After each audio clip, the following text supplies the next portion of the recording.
And after GDP stands at 5% in Q1 of this financial year, Congress has now attacked the government and also demanded that Nirmala Sitharaman, the finance minister, must hold a news conference. So Congress creates panic on economy, is also asking that Nirmala Sitharaman should hold a press conference.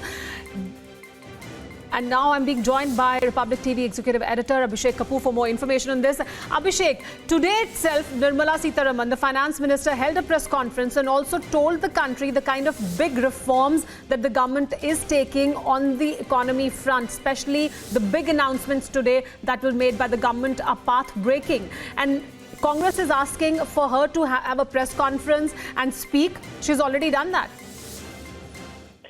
Well, Somera, we have to understand that economic slowdown has been an ongoing process. We have been reading about, headlines on auto sector, on industrial production, on core sector growth. And it's a reflection in many ways of slowdown in consumption demand, also connected with the global situation and the trade wars that are going on. So it's not that it's the story of the day. The numbers today released by the Central Statistical Organization essentially confirm an ongoing process.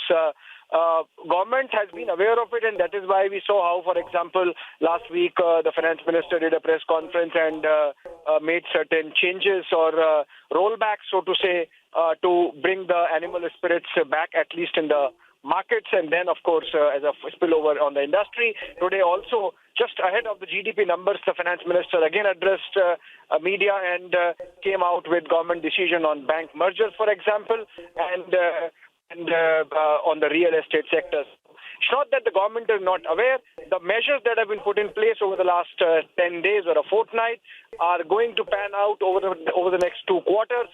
The monsoon has been benign, and that's going to take care of the rural economy over the next 2 quarters. So the expectation by and large is that over next 2 quarters, till say December and Jan, there will be a turnaround. And changes of decisions that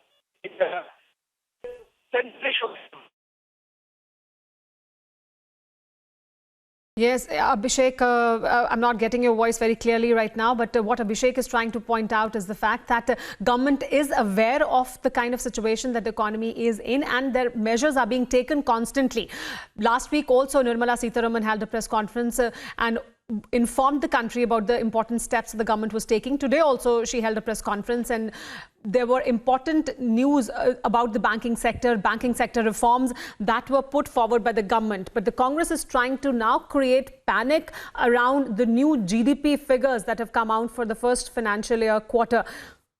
I'm also being joined by Aishwarya, our political editor, for more information on this.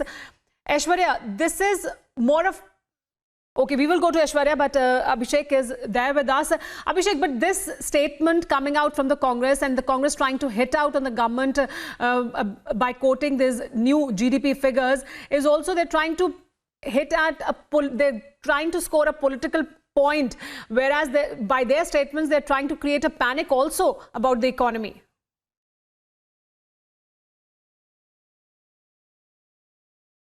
Abhishek, before you respond, I will take your response, but first listen into what RPN Singh from the Congress party had to say. Let's listen into what he had to say and then your response. देखिए, website पे जो कांग्रेस के ज़माने में growth rate थी 10 साल तक, उस वेबसाइट से 10 साल पिछले 10 साल की ग्रोथ रेट ही गायब कर दी, क्योंकि वो हमेशा बेहतर इनके 6 साल से बेहतर रही है। तो वेबसाइट से गायब करने के लिए, और ये भी शायद कांग्रेस का दोष होगा, क्यों कि 5.8 से 5% पे जीडीपी आ गई है, तो ये भी निर्मला जी क्या कह रही हैं कि कांग्रेस का ही दोष है।